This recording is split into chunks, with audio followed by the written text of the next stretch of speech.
The carefully arranged engagement banquet was taken over by Gabriel to throw a birthday party for his savior. I was left isolated in a corner, watching everyone send blessings to Leela. Someone shoved me from behind, and my forehead hit the corner of a table, bleeding instantly. Gabriel immediately covered Leela's eyes, snapping at me. "You did that on purpose, didn't you? Don't you know Leela faints at the sight of blood? Must you make a scene on her happiest day?" Leela grabbed Gabriel's hand, feigning generosity. "Then let's punish Elena by smearing cream on her." They covered my whole body with cream. Even though I'm allergic to it, Gabriel only cared about shielding the woman in his arms from seeing the blood on my face. He didn't stop them, even though he knew about my allergy. Overwhelmed by disappointment, I called my mom. "That blind date you set up last time, I liked him. Let's pick an auspicious day to get engaged."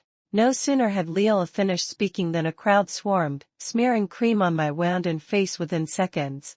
My skin flared up, burning and itching. "Stop, I'm allergic to cream." Before my eyes were blinded by the sticky mess, I looked to Gabriel for help. He knew about my allergy. But he only glanced my way, then turned back to Leela, shielding her eyes as if the sight of my blood would scar her. A clump of cream was forced into my mouth. My heart sank. I wiped the cream from my lashes with my sleeve, spat out the glob in my mouth, pushed through the crowd, and fled to the bathroom. I scrubbed the cream off my skin and rinsed my mouth. Heard voices at the door. I didn't want anyone to see me like this, so I hid in a stall. Leela and Gabriel are perfect for each other. "Did you see that diamond ring? It's as big as a pigeon's egg. If a man gave me something that expensive, I'd die happy." "Totally, such a shame about that eyesore. Though the one they smeared cream on. Word is she's a gold digger." If Gabriel hadn't told the hotel to redecorate at the last minute, her little scheme to turn Leela's birthday into her engagement party would have worked. Gabriel dotes on Leela so much. Listening to their chatter, I self-mockingly tagged at my lip. "So you let people talk about me like that?" My phone vibrated. It was a new post from Leela, a photo of a diamond ring. Caption: "All I need is you." Gabriel was the first to like it. At that, all strength drained from my body. My chest ached. This wasn't the first time Gabriel had humiliated me in public for Leela's sake. When we were kids, I'd pulled a drowning Gabriel out of the water. He'd sworn to me, "You saved my life. I'll work hard, become a big shot, and marry you someday. I'll make you my princess, protect you, never let you suffer a single wrong." For years, he'd kept that promise. He'd taken care of me, shielded me from harm. But everything changed after he got into a car accident and Leela saved him. The person he wanted to protect was no longer me. When I left the bathroom, I spotted my custom cake in the blue trash can by the door. The two little figurines on top had melted, smearing the words "Elena loves Gabriel." It hadn't even made it to me before being tossed. Just like my love, worthless staff noticed my rash-covered skin and swollen lips, feared something serious, and had me driven to the emergency room. I got home in the middle of the night to find Gabriel sitting on the couch. He frowned when he saw me. "You ran off without a word. And now you're back this late. Do you even care about this family?" I was worried sick, waited 3 hours. "What would you do without me? A useless woman like you. Could you even survive on your own?" How noble of him. My phone showed only one message from him all day, a morning text telling me not to miss the party. No calls, no text since. "That's his idea of worried," I said calmly. "I saw you and Leela walk into the neighborhood together." Caught in his lie, Gabriel snapped. "Elena, how many times do I have to tell you? There's nothing between me and Leela. She's just my savior. I'm repaying a debt. Stop being unreasonable." His tone sharpened. "And don't follow me around again." The injection had left me drained. I mumbled, "Okay. What's that tone? Where's your attitude?"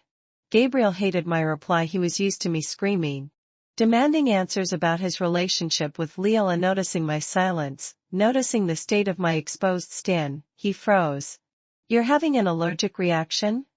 A flicker of conflict crossed his face. "Careless. I'll get the medicine." Just then, his phone rang. His voice turned urgent. "Don't panic, get somewhere high, I'm on my way." Gabriel grabbed his phone, left without a second glance, and rushed out. I sighed, and hunted for the first aid kit alone.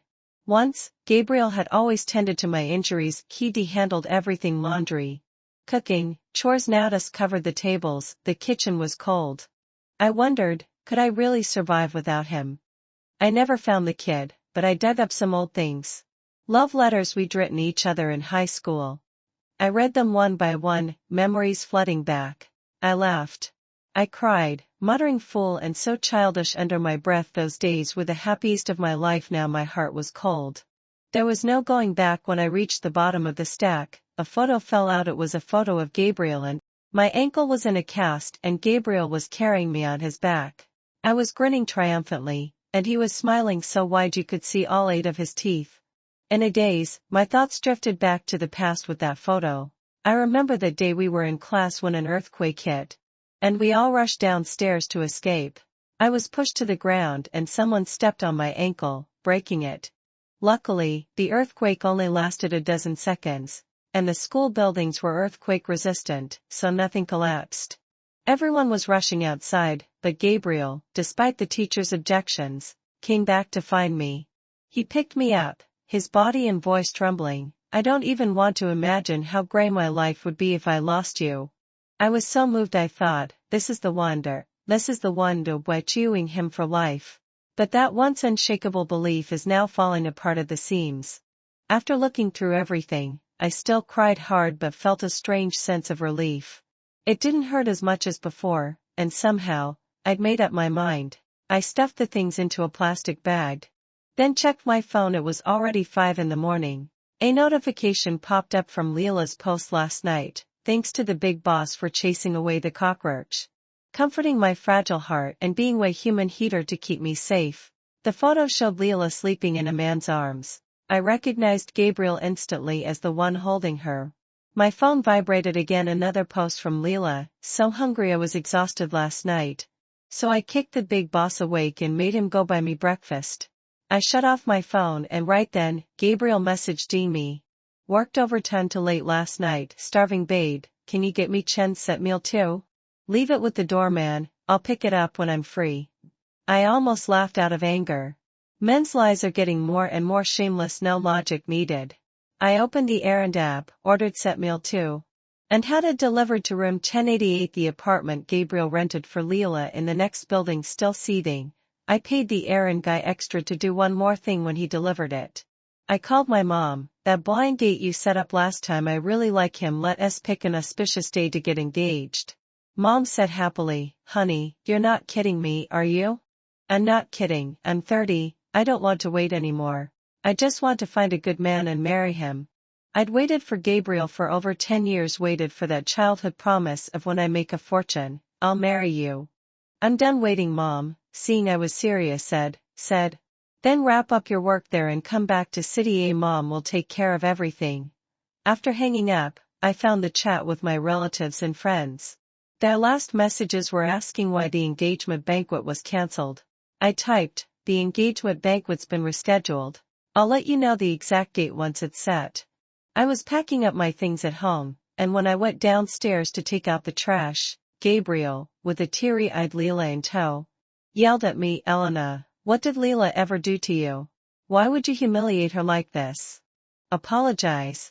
I lifted my eyes, glanced at their intertwined fingers, and let out a laugh. Gabriel, noticing where I was looking, let go of Leila's hand. Leila froze for a second, then stepped forward to loop her arm through his, dabbing at her tears. Gabriel, don't blame Sister Elena. It's my fault. I was too scared to be alone, so I asked you to stay with me. It's normal for Sister Elena to be jealous. If anyone should apologize, it's me. Her fake sweetness made me roll my eyes, but Leila only cried harder. I hadn't even done anything, yet Gabriel slapped me. Gabriel's voice was full of rage. Elena, Leila's just a kid. Why are you being so mean to her? How old are you anyway? Do you even deserve to be jealous? You scared her. Apologize. I clutched my stinging cheek, staring at him in shock. This was the first time Gabriel had hit me. He must have realized he'd gone too far. His raised hand froze my jaw, then slowly dropped. I noticed that detail. I looked at him coldly. I did nothing wrong. Why should I apologize? Gabriel said, why did you tell the errand guy Leila's a homewrecker? Since when have you become so jealous? I must have spoiled you too much. From today on, you're not allowed to use my card. Stay at home and think about what you did wrong. I let out a bitter laugh, my eyes full of disdain. If she's not a homewrecker, does that make me one? You were holding her in your arms last night, kid. I even bent a little. Leela put on an innocent act, don't misunderstand. Nothing happened between us. I was just as scared of cockroaches. Besides, who was the homewrecker here?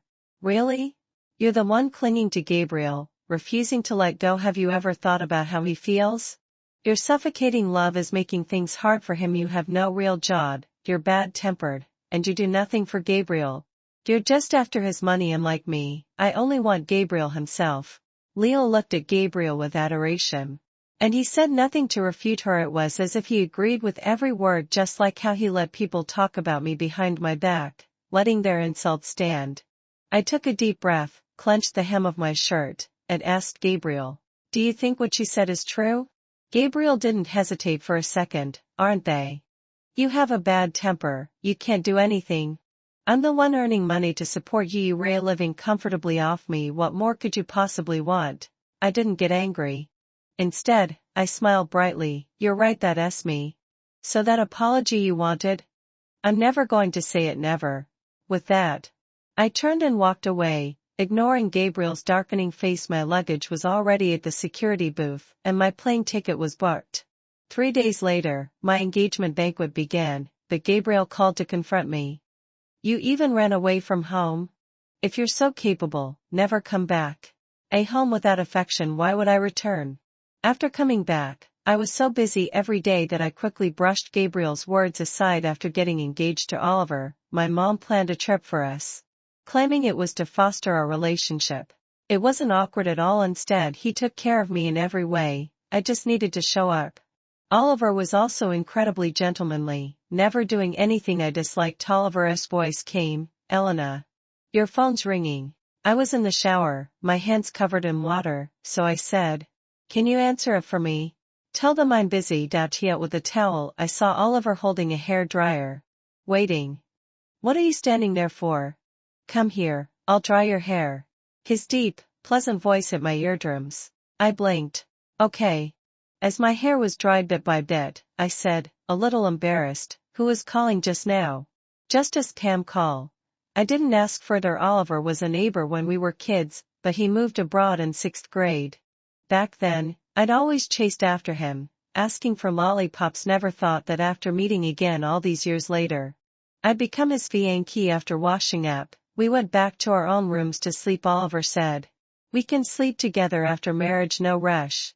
It eased my awkwardness. The next day, he took me to visit all the major attractions. It was like we were kids again, with endless things to talk about. I'd play around, and he'd go along with me. All the unpleasant memories from before suddenly vanished during the trip. My attention was drawn to a pottery shop in the town. "I want to learn pottery. I'll make tons of princess-style furniture." Oliver took me to find a master craftsman. That I learned it while he stood beside me, helping out. I wanted to earn money with my skills, and after practicing for a month, the master said I was ready to go solo. Just as I was happy about it, Oliver told me, "I opened an online store for you now. Let's upload your works." Within an hour of listing them, several orders came in. I was over the moon. "This is my first order. I must do a perfect job." I realized I was holding Oliver's hand. He looked at me with a warm, sun-like smile, and I subconsciously loosened my grip. He tightened his hold on my fingers, tapped my nose, and said, "It's a great start. I'll help you." Having been to many high-end places before, I had a sharp eye in my own design ideas. I draw sketches at night and make pieces according to them, while Oliver took photos and listed them online in my free time. I was scrolling through my phone when Leela's account popped up. I didn't want to check it, but I noticed she'd actually gotten a job at Gabriel's company. Clicking in, I saw she was sitting next to Gabriel's office, able to see him with just a turn of her head. The boss was afraid I'd be lonely at home, so he found me a job. Scrolling down, there were more posts showing off their affection. It reminded me of how I'd struggled to get a job as a secretary at a Fortune 500 company. After Gabriel started his own company, he pestered me to quit and be his secretary. "Help me stabilize the company, and we can move up the wedding date, please." Ignoring my former colleague's warnings, I quit my stable job to help Gabriel secure investments and boost performance. My gastritis was from all the frequent business dinners back. Then when I developed acute gastritis from drinking, he was frantic. He held my hand and said, "Elena, from now on, I'll support you at home." He'd feel sorry for me, couldn't bear to see me hurt, and persuaded me to quit, but later, he'd call me a woman who couldn't do anything. I posted my designs on a sharing platform, and surprisingly, they blew up. I couldn't handle the workload alone, so I rented a studio and hired a few skilled workers. That trip had turned me into a small boss with the studio running smoothly and no need for me to supervise on site. Oliver and I returned to Chiang to celebrate my mom's birthday. As soon as we got back, my friend asked me out. "Gabriel came to a city looking for you many times. When he was told you were traveling with your fang, he went crazy. Did you to really cut things off completely?" I looked confused. What kind of crazy? He has his new love, I have my perfect match. Who knows what's wrong with him? It was baffling. Suddenly, someone roughly pulled me up, spilling coffee all over me. "Elena, there's a limit to your nonsense. Running away from home is one thing, but getting engaged to another man, what do you take me for?" I looked up. It was Gabriel. It had been a while since we'd seen each other. His stubble had grown out for someone as cleanly as him. It was strange he hadn't tidied up. The coffee sticking to my clothes made me uncomfortable, and I spoke sharply. "My ex-boyfriend." Gabriel fumed. "When did I say we broke up? You randomly bullied Leila, then disappeared without a word. Do you know how hard I looked for you? Just because our engagement banquet was cancelled, you're throwing a fit until now. I told you so many times it was Leila's birthday that day. So hers should come first. Our engagement can be held anytime. Come back with me if you do. I won't mention Leila anymore as long as you swear never to trouble her again. I'll reschedule and give you a proper engagement banquet." Leila, his words were full of her, making my ears ache. I slapped him across the mouth, feeling disgusted. "If you want to act like a fool, don't do it in front of me.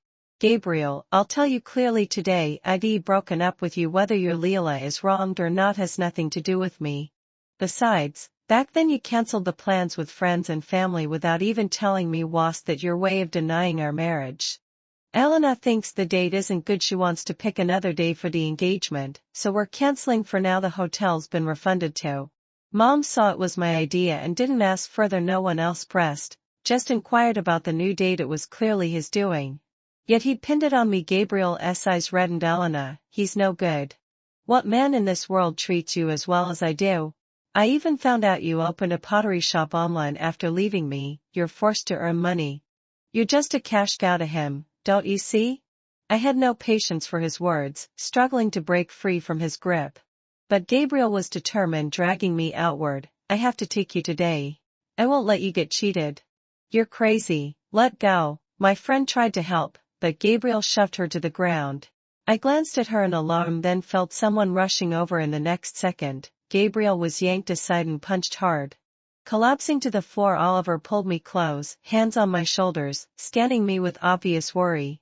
"Are you okay?" Oliver had said he was going to work today. Seeing him in a sharp suit, I froze for a moment. Momentarily dazzled. By the time I realized I was staring, white cheeks flushed. "I'm fine, fine. I mumbled. "How did you get here? Won't your boss duck your pay?" Oliver laughed. "Even if he did, it's worth it. I was working nearby, saw you being harassed. Nothing's more important than you." I bit back a smile as he stepped protectively in front of me, his gaze turning icy toward Gabriel. "What kind of lowlife dares touch my wife? I don't care what history you have with Elena, but you'd better vanish right now, otherwise, my fists won't be polite." Gabriel stood to fight, only to be knocked down again in seconds. "Elena, you're just going to watch him hit me?" Gabriel yelled, unable to struggle free. Oliver looked at me, feigning hurt. I grinned. "Well done." Watching him light up at the praise, my mood lifted instantly. Gabriel's face turned green as he saw the way I looked at Oliver. Later, Gabriel was called away by a phone call. Apparently, something big had happened at his company that ass. When I noticed the group of men in black at the door, only then did Ellen. Oliver was the CEO of a major corporation. He pouted playfully. "You just found out. Remember that black card I gave you, the one with no limits? Now you know. No need to hold back when spending. I've got plenty." thinking of how this busy man had set aside his pride to knead clay with me, run my shop, and stroll through streets with me. My once quiet heart bloomed, surrounded by pink bubbles on Mom's birthday night. She held my hand and talked of the past. I never opposed you and Gabriel, but after all these years stringing you along until you're 30, never committing to marriage, I knew he wasn't right. Oliver, that boy. After he came back, he kept asking me about you when he learned you had a boyfriend. He just watched from afar. No women in his life all these years. I was afraid you'd miss out on a good man, so I set up the blind date. After that, we moved in together, in sync as ever. He took me to meet his family. Employees at his company called me madam when we visited. Life settled into a gentle rhythm. On my birthday, Oliver picked out a custom gown, rented an entire amusement park, and set off fireworks. High above, lights spelled happy birthday, Elena, signed Oliver. The internet erupted, ice finally melts. Official announcement with a fiancé so lucky. Envy her. Family and friends surrounded me with blessings, no cream pranks, just pure joy. Oliver placed $1 million crown on my head tonight, your princess, make a wish. Flowers filled the air, making me feel like a princess on a flower island. When I opened my eyes after wishing, the dazzling fireworks reminded me of a childhood dream. To be a romantic princess tonight, it came true. Oliver laced his fingers with mine, pressing a soft kiss to my forehead. When I opened my eyes, I spotted a man in the corner, Gabriel. Looking desolate as he stared our way, our eyes met. He got out of his car, walked straight over, flowers in hand. I looked away. He rambled on, Elena. These days without you my life's gone gray, no color. I know you cared about Leila. I sent her away, come back, please. I gave her money. Paid back that life debt. I can't live without you. When I found out you burned all our old love letters, it was like a hole in my chest. Happy birthday, Eleanor. I made this cake myself, no cream. He went on, but I only replied with a flat hum. Gabriel fell silent. I looped my arm through Oliver's, nodding at Gabriel. Glad you could make it. There's dessert buffet over there. And Oliver ordered a cream-free cake. Too many friends here to greet everyone, hope you don't mind. I turned to leave, lifting my skirt. But he grabbed my wrist. Elena, stop, you always wanted to marry me. Didn't you? Come home with me today, and we'll get our license shouted to the world. I'll give you the grandest wedding. Didn't you spend ages preparing for our wedding, worrying you'd gain weight and not fit into the dress? He pressed. I refused to believe you loved me for so many years, only to suddenly run off with a stranger. I'm begging you like this, what more do you want? Oliver pried Gabriel's hand from mine, his tone sharp with authority. Show some respect, your girlfriend's waiting not far away. Yet here you are, shamelessly chasing my fiancée. This how a company boss conducts himself. Leila stood under a tree, eyes red. I shot Gabriel a look of pure exasperation. Gabriel, stop overestimating yourself. Yes, I once liked you, but that love faded bit by bit because of you. Now there's nothing left. I don't love you anymore. Agony flickered in his eyes now. I don't believe it. Sister Elena, it's all my fault. Don't be angry with Gabriel, he truly loves you. I'll step aside. Please don't make him suffer like this. Her fake innocence brought back memories of that birthday banquet, when they'd smeared cream on me. I grimaced. No need for this, cut the green tea act and leave. Push me too far, and I can't promise what I'll do. The fireworks were over, I wanted to cherish the night, not argue. But Leila wouldn't let up. As I turned to leave, she sobbed and lunged, clinging to my ankle. If Oliver hadn't steadied me, I would have fallen. A dangerous voice rang out beside me. You're lucky you're a woman, otherwise, I'd have thrown you out already. Oliver's anger was palpable. I squeezed his palm, then kicked Leila off. Gabriel hurried to lift her, glaring again. Elena, this has nothing to do with Leila, take your anger out on me, not her. Gabriel, it's okay, Leila simpered, as long as you and Elena get back together. I don't mind what happens to me. Finally, my friends and relatives had enough. They knew the hell I'd endured with Gabriel. One stormed over, yanking Leila up and slapping her, shameless homewrecker. Daring to stir up trouble here? Think Gabriel's little protection makes you untouchable. Gabriel shielded Leila, then turned to me, ready to speak. Only to falter under my cold, smiling gaze. His words died, replaced with, Elena, I'm sorry. No need for apologies. I said just keep her on a leash, stop letting her perform in front of me. I don't enjoy the show. Oliver escorted me to the car. Gabriel chased after us. Elena. I didn't come to fight. Please, just one chance. The car pulled away. Gabriel shrinking in the rearview mirror until he was a speck. At some point, my heart had stopped fluttering for him. The old sweetness, once so vivid, had faded from memory, replaced by someone new after that night. Stories about Leela spread online. The video of her kneeling at my birthday went viral, and netizens dug up her past. Wait. Isn't this the girl from that socialite class? She'd crash into rich people's cars on purpose, then play innocent. Don't ask how I know. I got scammed by her. Several friends too. Footage of Leela saving Gabriel emerged back then. His car had swerved to avoid a sudden dog hitting a tree. Leela appeared right after, the dog tailing her happily. Old photos of Leela with that same dog surfaced. Gabriel had it investigated. It was all a setup. Enraged, he threw her out and reported her for fraud. The sums were huge. Leela went to jail. I scrolled past the news without pausing. Gabriel flooded my phone with apologies. Endless calls when I blocked him. He used other numbers. Then his mother called. Elena, I know I have no right to call, but Gabriel. He hasn't eaten in days. Just cleans the old house you just shared. Back and forth. He fainted earlier. Hit his head on a table. He's in the hospital. Please, just see him once. I refused outright. Auntie, there's no future for Gabriel and me. I'm getting married. I won't come. I know you suffered. Gabriel just wasn't lucky enough, she said. Then hung up, sighing. Gabriel's company was already struggling. With him bedridden. Operations ground to a halt. Salaries were slashed. Employees quit in droves on my wedding day. Gabriel threatened me. Elena, if you marry Oliver, I'll jump off the roof. I hung up, unbothered, and turned off my phone. Oliver knew about the threat. He doubled security around me, guarding against trouble that day. Friends and family watched as I walked down the aisle, the center of attention. When Oliver slipped the ring on my finger, a distant memory surfaced. A summer day, under an osmanthus tree.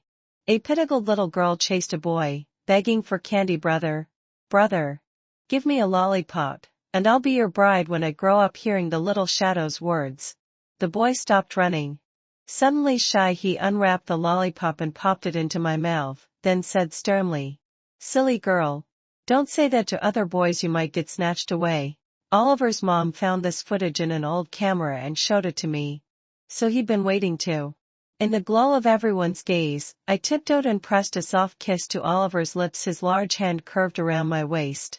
And amid cheers, the kiss deepened. 6 months later, I sat on a rocking chair, heavy with child, soaking up the sun. Autumn had arrived. I hummed while knitting a scarf. Our dog, Xiao Fu, suddenly barked frantically at the door. I looked up and froze. Gabriel stood there, startling me. His eyes darted, hands raised defensively at his chest. Elena, I didn't mean to scare you. I just wanted to see you. He noticed my swollen belly, his face pale. And you were pregnant? I patted my chest. Annoyed. Yes, please. Stop haunting me. I have my life, you have your scanty. You leave me in peace? Gabriel was so thin now, so thin now. His trench coat hung loose, as if a gust could blow him over. No trace of his old confidence remained. Cheeks sunken, face aged. He looked years older. He sounded like a guilty child. I haven't seen you in so long. I just wanted to memorize your face while I still can. I'm afraid I'll forget. Too little, Too late. His belated devotion was cheaper than grass. I grew weary of this act, waved him off, gathered my knitting, and went inside, closing the door to shut him out. I don't know how long Gabriel stood there. When Oliver came home, he scowled. The guards are getting sloppy, letting any stray in. I stroked his arm. On TB angry. No bad vibes in the house. He helped me to the couch, then pressed his ear to my belly, grinning as he talked to our baby. Gabriel's extra chapter. By the time I realized I'd lost the woman I loved most, it was too late. I refused to believe Elena could be so cruel as to leave me, so I gambled with my body, skipped meals, drank nonstop, stayed awake, drowning in the past. Once the slightest stake would send Elena rushing to care for me. Hovering until I got better. Finally, I collapsed. as paramedics lifted me into the ambulance. I thought I saw her running toward me, but when I woke, she wasn't there. I begged Mom to call her, clinging to the hope she didn't know I was ill. I listened to every word. Dim getting married. I don't want to see him. I climbed to the roof, threatened to jump. I'd stake my life on it. She'd call off the wedding to stop me. Even if she lied to calm me, I'd take it, but she didn't care. I couldn't bring myself to jump. I told myself she'd tire of that man and come back. I scoured the internet for news of her, only to find every trace erased. She was determined to make me forget. I lurked in the shadows, watching her walk hand in hand, shop, laugh, living a lies that no longer included me. They grew happier, and my heart ached nightly. A searing pain. Then the doctor said it was cancer. Time was short-tracked by illness. Barely able to stand, I dragged myself to see her one last time. The sight of her pregnant belly plunged me into icy despair. Her eyes held only disdain. She truly had no place for me. All strength drained from my body, I leaned against a tree, forcing myself to stay upright. When her husband came home, she didn't glance my way. I knew then this life would never be mine.